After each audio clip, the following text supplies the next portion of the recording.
ஆண்டவராகிய இயேசுவின் நாமம் மையப்படுவதாக. இந்த நாளில் உங்கள் யாவரையும் பார்ப்பதிலே மிகுந்த சந்தோஷம். மனுஷனாகிய நம்முடைய வாழ்க்கையில் அநேக காரியத்தை நம்ம பிளான் பண்ணிடுவோம். நிறைய பிளான்ஸ் வச்சுருப்போம்.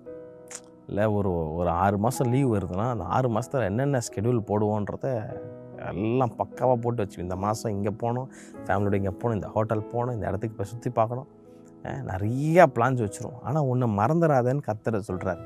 நீதிமொழிகள் 19ஆம் அதிகாரம் 21ஆம் வசனத்தில் கர்த்தர் சொல்கிறாரு, மனுஷனுடைய இருதயத்தின் எண்ணங்கள் அநேகம், ஆனாலும் கர்த்தருடைய யோசனையில் நிலை நிற்கும்னு கர்த்தர் சொல்கிறார். இட் இஸ் மனுஷன் he plans many things but the Lord's plan is the best plan, but the Lord's plan will prevail. அதுதான் நிலை நிற்கும்னு கர்த்தர் சொல்கிறார்.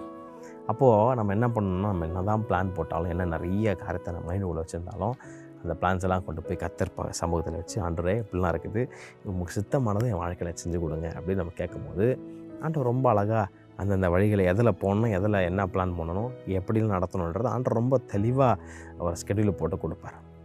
நம்மளே செஞ்சு நம்மளே எல்லாம் பண்ணி கர்த்தர்கிட்ட கேட்க தேவையில்ல. எதுக்கு நான் கர்த்தர்கிட்ட கேட்கணும், எதுக்கு நான் யார்கிட்ட கேட்கணும் அப்படின்னு ஒரு நாள் தீர்மானம் எடுத்துடாதீங்க. மனுஷனுடைய எண்ணங்கள் அநேகமாக இருந்தாலும் ஒரு மனுஷனுடைய வாழ்க்கையில் கர்த்தருடைய யோசனை மட்டும் நிலை இருக்கும்னு கர்த்தர் சொல்கிறார். இன்றைக்கி ஒரு தீர்மானம் எடுங்கப்பா, I know your plan is the best plan my life. என் பிளான்ஸ் ஒரு வேளை கவுத்து விட்டுறோம், பேரை கெடுத்து விட்டுறோம், ஆனால் உங்கள் பிளான்ஸ் என்றைக்குமே மாறாதுன்னு தெரியும். நான் உங்கள் பிளான் நம்ம எனக்கு இருப்பு தான் கண்டுறேன். தேவன் மேலே முழு நிச்சயமாய் அவரை சார்ந்து வாழ்ந்து பாருங்கள். கர்த்தர் உங்களை கொண்டு பெரிய காரணம் செய்வார். கர்த்தர் உங்களை ஆசீர்வதிப்பாராக. ஆமென்.